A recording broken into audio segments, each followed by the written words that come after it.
A paz a todos vocês do YouTube, tudo bem com vocês? É um motivo de muita alegria e de muita felicidade estar aqui mais uma vez com vocês. Eu estou muito feliz com Deus, com vocês. Eu estou muito satisfeito com Deus e com vocês, porque Deus e vocês me fizeram bater mais uma meta que eu tinha aqui na minha vida e no meu canal, que são 4.000 views, 4.000 acessos, 4.000 visualizações no meu canal. Irmão, eu estou muito feliz. Vocês não sabem o quanto isso é uma realização para mim e para o meu trabalho. Que Deus abençoe muito a sua vida. Muito obrigado. A minha vontade de dar um abraço em cada um de vocês, dizer o quanto vocês que me acompanham e que já assistiram o meu vídeo, que já acessaram o meu canal, são importantes para mim. E nós vamos hoje trazer a palavra de Deus. Eu vou deixar aqui porque, irmão, é fantástico. Vocês não têm noção do que é essa alegria e essa felicidade para mim. Hoje nós temos 118 inscritos e 4.067 visualizações. Nós vamos estar trazendo aqui na comemoração de 1.000 views, que agora vai ser a de 4.000, o meu amigo Fábio Souza. Ele vai estar louvando juntamente conosco e vai ser só alegria, só felicidade, e Deus vai honrar em nome de Jesus. Então, vamos lá para o livro de Gênesis, o capítulo 3 e o versículo 1, e o subtítulo diz: A queda do homem. O versículo 1 do capítulo 3 do livro de Gênesis diz assim: Mas a serpente, mais sagaz que todos os animais selváticos que o Senhor Deus tinha feito, disse à mulher: É assim que Deus disse: Não comereis de toda a árvore do jardim? Irmão, não se sabe exatamente o porquê do inimigo ter usado exatamente a serpente, mas ela era uma das mais astutas dentre todos os animais, e tanto é que no Antigo Testamento ela foi dada como um animal impuro, e também lá no livro de Apocalipse ela é citada como um símbolo de Satanás, do inimigo, como forma corpórea. Mas vamos em frente com a palavra de Deus. Irmão, aqui nós vemos algo muito interessante, que é a dúvida que o inimigo tenta colocar sobre as nossas vidas, o momento de fraqueza que o inimigo quer nos colocar, o momento ali de cochear entre dois pensamentos sobre aquilo que Deus ordenou e aquilo que Deus deixou. Nós vamos entender o que significa isso, porque aqui diz: a serpente estava dizendo assim, é assim que Deus disse: Não comereis de toda a árvore do jardim. Ela estava incentivando o homem a querer mais. Ela estava querendo colocar dúvida, dizendo assim: Deus não disse que você pode tudo.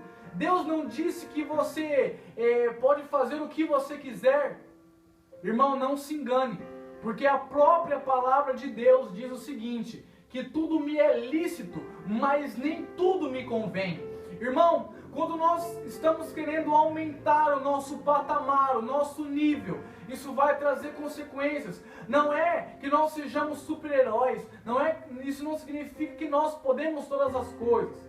Nós até podemos, mas nem todas nos são lícitas. Ela estava dizendo assim: Deus não disse que você pode comer tudo, que você pode comer todas as frutas, que você pode fazer qualquer coisa. Aí no versículo 2 diz assim: Respondeu-lhe a mulher: Do fruto das árvores do jardim podemos comer, mas o fruto da árvore que está no meio do jardim, disse Deus: Dela não comereis, nem tocareis nele, para que não morrais. Irmão, aqui vem uma coisa muito interessante que eu gostaria de deixar para os irmãos. Muitas vezes o início do pecado ou o início do erro, ele vem disso daqui. Mas é só um pouquinho. Mas é só um pedacinho. Veja que a mulher, ela deixa bem esclarecido quando ela diz assim: Deus disse para que nós não venhamos a comer o que está, a árvore do conhecimento do bem e do mal que está no meio do jardim, nós não podemos comer dela, e nem tocar nela. Sabe por que Deus disse não comer e não tocar? Porque quando Deus disse não comer, mas o homem podia ter pensado, eu não posso comer, mas eu posso ir lá ver, posso tocar. Irmão, isso é errado. O Senhor já disse para não ir lá nem tocar, exatamente porque quando nós vamos lá e falamos assim, olha, não pode tocar esse violão, mas você pode, mas não disse que não pode relar. Aí nós começamos assim, ai que violão bonito. Aí nós começamos a tocar ele devagarzinho. Ah, o irmão falou que não pode mexer nisso daqui, não pode usar, mas eu posso pegar. Então nós vamos tomando curiosidade pelo pecado, pelo erro e pela falha. A mesma coisa quando chega um pastor, ou chega um irmão, ou chega um familiar e fala assim, ô fulano, ô irmão, ô bênção, não vai lá, não conversa com tal pessoa, não vai em tal lugar, não faça tal coisa, não tome tal atitude, não fale tal coisa. Aí nós falamos assim, não, mas eu não vou me misturar, eu só estou lá no meio. Não, mas eu não vou errar não, eu não vou fazer não, eu só estou lá no meio. Irmão, quando você começa a tocar, você sempre vai achar que você pode mais. Então, logicamente, você vai querer experimentar aquilo uma hora ou outra, porque se você está ali no meio e a tentação bate na porta, porque já diz a palavra de Deus, fugir da aparência do mal. Porque nós somos carne.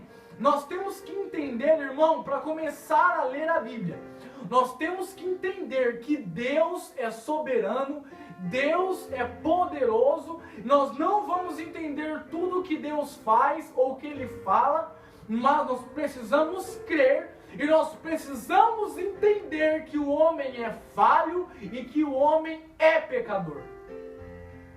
E aí, ele diz assim, para que não morrais. Nós vamos entender isso. Aí no versículo 4 diz assim, então a serpente disse à mulher, é certo que não morrereis. Irmão, é por isso que quando nós temos a palavra de Deus firmada no nosso coração, nós temos que crer nela até o final.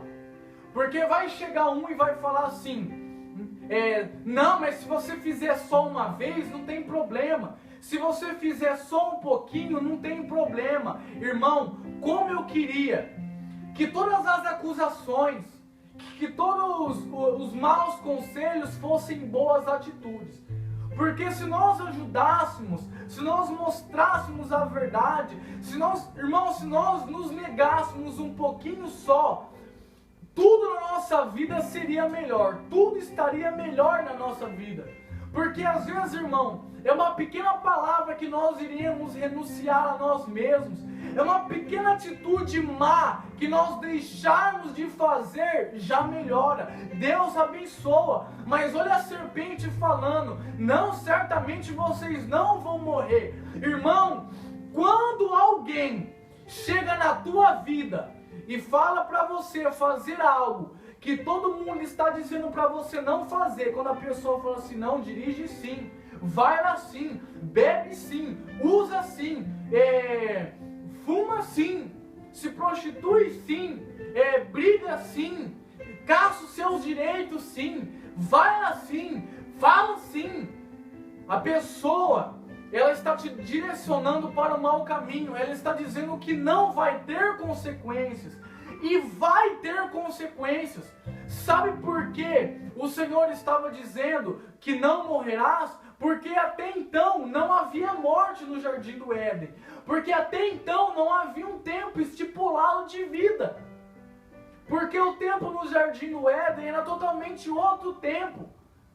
Por isso que eu falo que a falta de entendimento nos leva à ignorância, nos leva à falha, nos leva ao erro. Aí a palavra de Deus, porque muitas vezes nós pensamos que nós sabemos mais do que Deus, nós pensamos que nós sabemos mais do que o pastor, que nós temos mais sabedoria que o pastor, e muitas vezes não é assim, irmão. Deixa Deus tocar sobre a tua vida, deixa Deus fazer a obra sobre a tua vida. E diz assim, no versículo 5, Porque porque Deus sabe que no dia em que dele comerdes, se vos abrirão os olhos, e como Deus sereis conhecedores do bem e do mal. Irmão, agora eu quero que você preste muita atenção no que eu vou te dizer. Muitas vezes, nas nossas vidas, nós falamos assim: eu quero saber mais, eu vou saber mais, eu quero ganhar mais, eu quero uma vida maior, eu quero uma vida melhor. Tome cuidado, irmão, porque muitas vezes essa busca por ser alguém maior, ou essa busca por se tornar alguém melhor, mexe com princípios que não poderiam ser tocados. Porque a serpente fala assim: Deus disse isso porque Ele sabe que no dia que você pegar o fruto e comer, você vai ter o mesmo poder que Ele, você vai saber o mesmo que Ele, e Deus está com medo que você saiba o mesmo que Ele saiba. Irmão, quantas vezes os homens de Deus, os profetas de Deus, eles vêm e falam: irmã, não tome essa atitude, não faça isso. E muitas vezes nós pensamos assim: o homem de Deus é covarde, o profeta é covarde, o meu líder é covarde. É porque, irmão, o seu líder, ele sabe da consequência dessa atitude.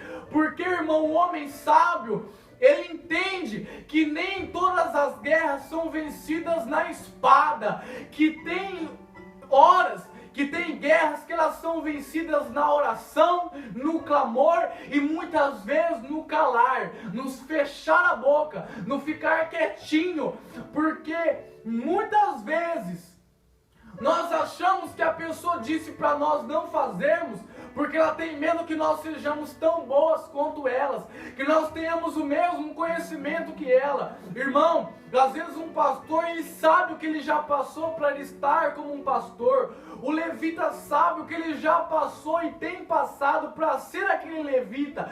E muitas vezes nós teimamos em querer aquilo, batemos o pé dizendo: ele não quer porque ele não quer que eu cresça, ele não quer que eu apareça, ele não quer que eu me desenvolva, quando muitas vezes não é nada disso. Às vezes a pessoa está querendo te poupar de algo muito profundo para você entender. Muitas vezes nós queremos pregar como o fulano prega, nós queremos o dinheiro que o fulano tem, nós queremos a família que ele tem, mas nós não sabemos o preço que ele pagou para ter aquilo. Muitas vezes, irmão, nós estamos pedindo uma unção tão poderosa e tão profunda que nós não vamos ser capazes de lidar com ela, de buscar ela, de chegar até o fim por essa busca. E olha só, e vendo a mulher que a árvore era boa para se comer e agradável aos olhos, e a árvore desejável para dar entendimento, tomou-lhe do fruto e comeu, e deu também ao marido, e ele comeu. Agora, irmão, vem muita coisa importante nesse versículo, que eu gostaria de ressaltar para vocês.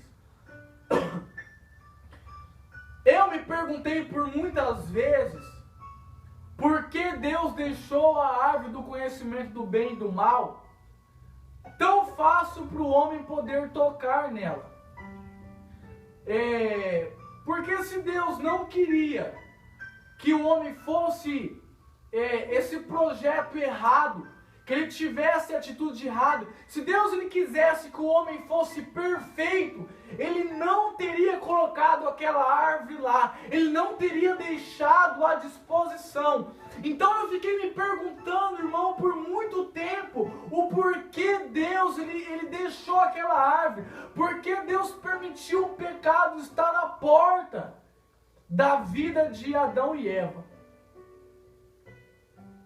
E teve um momento que, não que essa seja a resposta, mas a resposta que eu achei para confortar o meu coração foi: Deus, ele nos dá o livre-arbítrio. Deus, ele nos dá o livre direito de escolha. Então eu comecei a entender que foi por isso que Deus ele deixou a chance do erro para o homem, do pecado para o homem.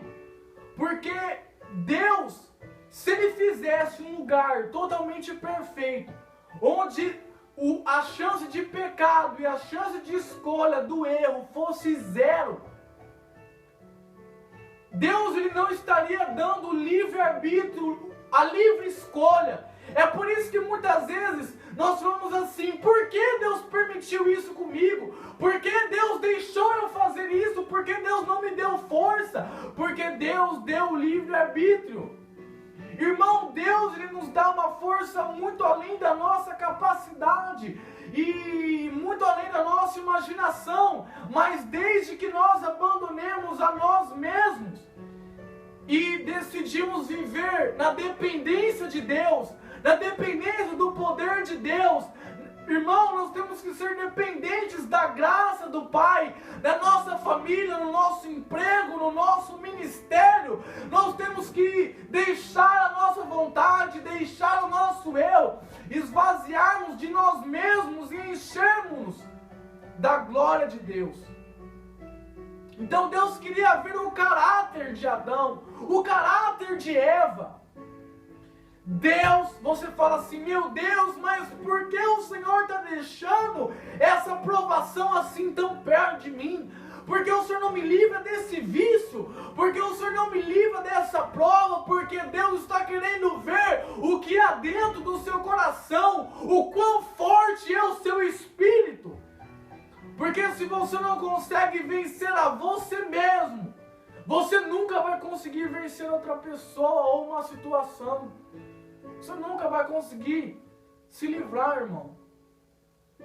Aí diz assim: a palavra de Deus diz que Eva comeu o fruto, mas aqui na palavra de Deus não diz que os olhos de Eva foram abertos. Isso que eu acho muito interessante. A palavra de Deus diz que Eva comeu do fruto e deu o fruto ao seu marido. Aqui não diz que os olhos de Eva se abriram quando ela comeu sozinha, mas quando ela deu fruto ao seu marido e ele comeu, olha o que diz a palavra de Deus no versículo 7: abriram-se então os olhos de ambos, e percebendo que estavam nus, cozeram folhas de figueira e fizeram cintas para si. Irmão, agora é uma coisa muito forte que eu vou dizer. Quando você erra no seu casamento, não erra só você, erra você e o seu cônjuge, erra você e sua esposa, erra você e o seu esposo. Porque vocês precisam ser a mesma pessoa. Vocês precisam ter as mesmas decisões. Vocês precisam ter o mesmo caráter. Vocês precisam ter a mesma direção de Deus. E quando um errar, porque veja só, se Adão tivesse negado aquele fruto, eles não teriam pecado e os olhos deles talvez não teriam sido abertos. E Deus talvez não teria corrigido aqueles dois. Então veja bem que a força do casal de um para o outro é muito importante.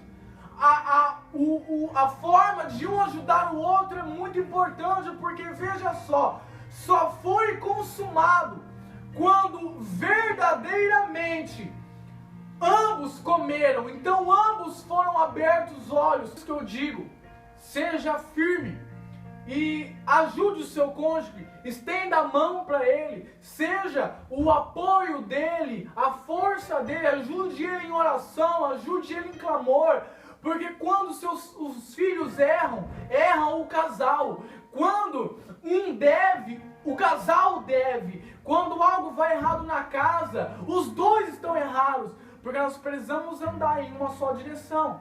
Então preste bem atenção. Quando diz o versículo 7, diz assim que eles ficaram tão preocupados, que eles foram pegar folhas de figueira, cozeram elas para fazer cintas para si. Veja Porque muitas pessoas falam assim, irmão, eu não sei se eu estou errando. Mas quando nós erramos, nós sabemos que nós erramos por causa da vergonha. Porque no mesmo momento, o Espírito que está dentro de nós já faz o incômodo dentro de nós aparecer. E veja só o que a palavra de Deus diz. No versículo 8. Quando ouvir a voz do Senhor Deus, que andava no jardim pela viração do dia, esconderam-se da presença do Senhor, homem e a sua mulher, por entre as árvores do jardim.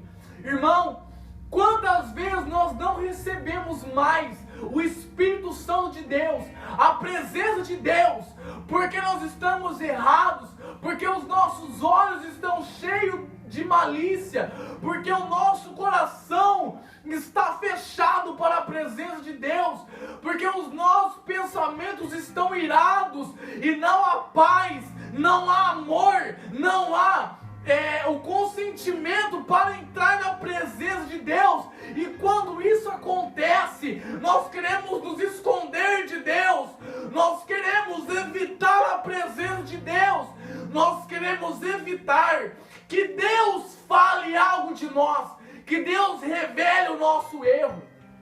E essa é a verdade. Olha só o que diz no versículo 9: e chamou o Senhor